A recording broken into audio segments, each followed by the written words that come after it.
গাজীপুরের জয়দেবপুরে অবস্থিত ভাওয়াল রাজবাড়ী থেকে প্রায় ১ কিলোমিটার উত্তরে মৃতপ্রায় চিলাই নদীর দক্ষিণ তীরে অবস্থিত ভাওয়াল রাজ শ্মশানেশ্বরী। এটি ছিল ভাওয়াল রাজ পরিবারের সদস্যদের শবদাহের স্থান, অর্থাৎ এখানে পরিবারের মৃত সদস্যদের নামে সৌধ নির্মাণ এবং নাম ফলক স্থাপন করা হতো। শ্মশান চত্বরে একটি শিব মন্দির রয়েছে, যা বর্তমান বাংলাদেশের প্রত্ন ঐতিহ্যের একটি অংশ। শাহাবুদ্দিন আহমেদের কিংবদন্তি সন্ন্যাসী রাজা এবং ভাওয়াল রাজবাড়ী এই নিবন্ধে উল্লেখ রয়েছে। ভাওয়ালের জমিদার জয়দেব নারায়ণের দৌহিত্র লোকনারায়ণ রায় বাংলা ১২৫০ থেকে ১২৬০ সালের মধ্যে গড়ে তোলেন এই ভাওয়াল রাজ শ্মশান। তবে ঐতিহাসিকদের মতে এই মূল শ্মশানের কাজে হাত দিয়েছিলেন রাজা কীর্তিনারায়ণ রায়। আজ ঐতিহাসিক ভাওয়াল পরগনায় বর্তমান গাজীপুর জেলা।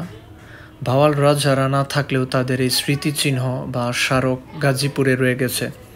তবে নানামুখী দখল এবং রাষ্ট্রের অযত্ন অবহেলায় যেসব স্মৃতিচিহ্ন বিলীন হয়ে যাচ্ছে, তার মধ্যে এই শ্মশানেশ্বরীটি অন্যতম। ঐতিহাসিক ভাওয়াল বর্তমান গাজীপুর জেলা। এই ভাওয়াল রাজারা না থাকলেও তাদের স্মৃতিস্মারক বর্তমানে গাজীপুরে রয়ে গেছে। তার মধ্যে বলা যায় এই রাজ শ্মশানেশ্বরীটি বা রাজ শ্মশান এটি অন্যতম। বর্তমানে নানামুখী দখল এবং রাষ্ট্রের অযত্ন অবহেলায় যেসব স্মৃতিচিহ্ন বিলীন হয়ে যাচ্ছে, এই রাজ শ্মশানটি তার মধ্যে অন্যতম।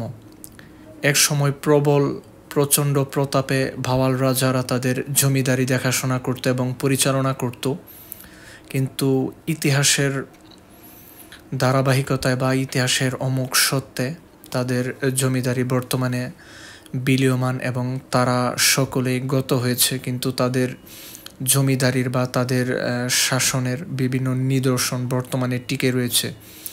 এগুলো বলা যায় রাষ্ট্রের এক ধরনের সম্পদ। এই রাজ শ্মশানেশ্বরীটি গাজীপুর জেলার প্রাণকেন্দ্র জয়দেবপুরেই মূলত অবস্থিত এবং এই রাজ শ্মশানেশ্বরীটি নির্মাণের উদ্দেশ্য ছিল মূলত শুধুমাত্র ভাওয়াল জমিদার পরিবারের সদস্যগণদের শব সৎকারের জন্যই এটি নির্মাণ করা হয় এবং যেখানে পরবর্তীতে তাদের সমাধিস্রোত নির্মিত হতো। তবে বর্তমানে নানামুখী দখলে এই শ্মশানের অনেক জমি বলা যায় যে বিলীন হয়ে গেছে। তবে বর্তমানে প্রায় ৬ থেকে ৭ একর জমি এই রাজ শ্মশানেশ্বরীর আওতায় রয়েছে এবং তা একটি সীমানা প্রাচীর দ্বারা বা সীমানা দিয়ে বেষ্টিত করা হয়েছে এবং অনেকে মনে করেন এইখানে একটি যে শিব মন্দির রয়েছে তা প্রায় ৬০০ বছর আগে নির্মাণ করা হয়, যা এই রাজেশ্বরী মন্দির, এবং এটি হিন্দু সম্প্রদায়ের একটি তীর্থস্থান হিসেবে বিবেচিত হয়ে আসছিল। মূলত এর নির্মাণে ব্যয় করা হয় চিটাগুড়, চুন সুরকি এবং পোড়ামাটি। কয়েক বিঘা জমির উপরেই মূলত এখনও দাঁড়িয়ে আছে জরাজীর্ণ এবং অনেকটা ভগ্নপ্রায় এই রাজেশ্বরী মন্দির, যা মধ্যযুগীয় নানা পুরাকীর্তির নিদর্শন বিভিন্ন স্থানে ছড়িয়ে ছিটিয়ে আছে এই মন্দির জুড়ে। কিন্তু বর্তমানে গাছপালা এবং বিভিন্ন ধরনের লতা পাতায় পুরো মন্দিরই ছেয়ে গেছে এবং বিভিন্ন স্থানে বিভিন্ন অংশ বলা যায় যে খসে পড়ে এবং বিভিন্ন জায়গায় দেখা যাচ্ছে বিভিন্ন রকমের ফাটল।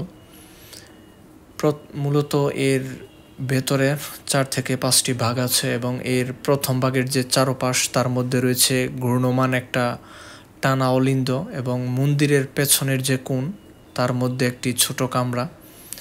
রাজ শ্মশানেশ্বরীতে ভাওয়াল রাজার পরিবারের মৃত সদস্যদের নামে বিভিন্ন নাম ফলক এবং সৌধ ছাড়াও শ্মশান চত্বরে মুঘল স্থাপত্য রীতিতে নির্মিত মূলত 7 স্তম্ভ বিশিষ্ট একটি সমাধিস্থল আছে এবং একটি শিব মন্দিরও আছে। তবে এখানে কোনো নির্মাণকাল লেখা নেই এবং কোনো নাম ফলকে নেই বললেই চলে। তবে এখানে একটি প্রত্নতত্ত্ব অধিদপ্তরের একটি সতর্কীকরণ সাইনবোর্ড রয়েছে, কিন্তু তার মধ্যেও আসলে কোনো নির্মাণকালের সময় উল্লেখ করা নেই।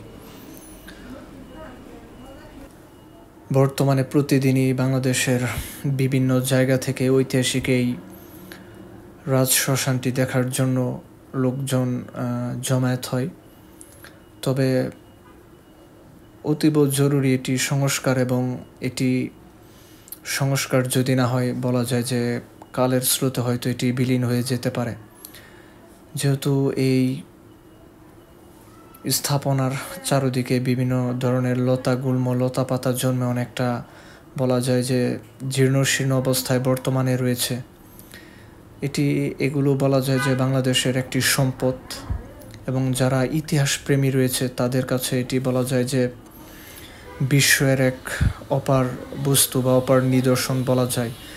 এবং বহু পূর্বে এগুলো কিভাবে নির্মাণ করা হয়েছে তা বর্তমানে সত্যি বিশ্বের একটি গল্পগাথা বলা যায়। তবে